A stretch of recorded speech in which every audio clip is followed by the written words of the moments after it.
Welcome to the Court Report. I am Chris Stonebreaker, and today we will be bringing in MaxPreps' national basketball editor, Jason Hickman, to answer 3 questions in 3 in the Key. But before we bring in Jason, I want to introduce you to Zach Poff. He's with me each and every week here on the show.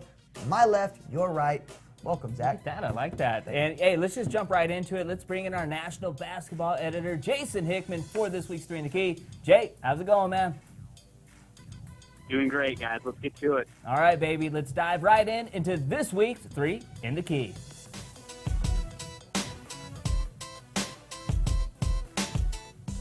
And Jason, I'm going to start it off with question number 1. And I brought it up at the beginning of the show. Wheeler from Georgia is now going to be allowed to play in the Dix Nationals. Give us a little insight on that, how it came to fruition, and what will this mean for Dix Nationals?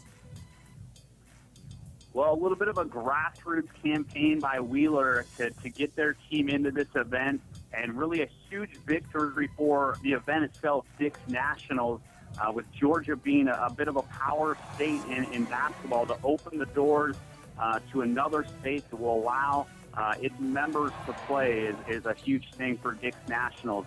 And really, why wouldn't you want your member schools to participate in this event? You get an all-expenses trip to New York City, the opportunity to play in ESPN, the opportunity to potentially win an undisputed national championship.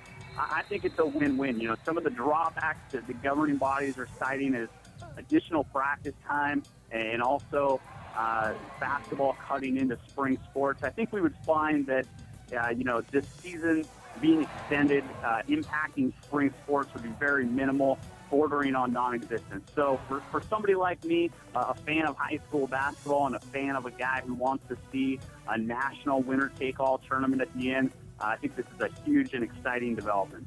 And Jason, I got a 2-for-1 for you. First, I want to touch on the Texas squad, Plano West, and what you expect them to do this weekend. And also, too, I noticed Hamilton back in the excellent 25 rankings despite a 13-16 record. Can you kind of explain more on why they're back in the rankings this week? Yeah, well, part 1 of your question, Plano West, they're in the Final Four this weekend, ranked number 11 nationally, going for the Texas 6A title at the Alamo Dome.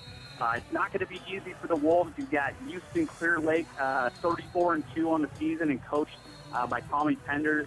But the Plano West Wolves, no doubt about it, they're going to be the favorites. And I think I'll be rooting for them a little bit. This is a group that's been labeled as an underachiever with all the talent they have, just a bit. You know, guys like Tyler Davis, Soso Jamabo, and Mickey Mitchell. And I'd love to see those guys be able to finish their careers on a high note and finally break through and win that state title. Part 2 of your question, Memphis Hamilton, ranked number 25 nationally, despite a 13-16 record. Obviously, they had to forfeit 13 games earlier this season, and since that time, they've gone on to go 13-1, open Class 3A state tournament play in Tennessee today with a 30-point win. So if they go on this weekend and win the title, I would expect them to maybe climb a couple more spots this week, led by the fabulous Lawson brothers. And question number 3, the Nike Hoop Summit, the 18th annual event, will be held up in Portland, Oregon at the Moda Center. And the international squad, the World Select team, was just announced this week. Tell us who's on it and how much are they favored by, because I know we got some big names at the top of their team. Yeah, an 18-year history of this event. This might be the most intriguing World Select roster that we've seen. Remember, guys like Dirk Nowitzki were kind of introduced to a national audience at this event. So there's been some really good players in the past, but I'm not sure the world team has ever had a trio like Thon Maker, the 7-footer, via Sudan, via Australia, via Orangeville Prep in Canada. Of course, then you've got Ben Simmons, MaxPreps National Player of the Year candidate from Montfort Academy.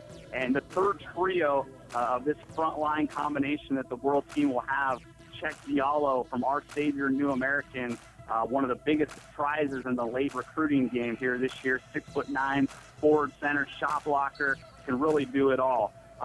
Will they be favored? Absolutely not. Nobody comes onto our territory here in the United States and beats us in the Nike Hoop Summit. Boom. That's some big words right there, considering Nobody that comes here and does two that. of the last 3 years the world team has won. Yeah. And this could be 3 or 4, Well, I mean, but I know what you mean. We still have Thon Maker. Jalen Brown Well, for the USA team. I mean, you got Thon Mo Maker and Ben Buckets. Simmons on the same squad, though. That's scary. That's all I'm saying. I'd be a little nervous. Well, thank you, Jason, very much for your insight here on 3 in the Key. We always appreciate you coming on and giving us your words of wisdom and your insight into the high school basketball world. No problem. Love it, guys. All right. That does it for us here on the Court Report and 3 in the Key. For Zach Poff, myself, Chris Stonebreaker, keep on clicking on to MaxPreps.com, America's source for high school sports.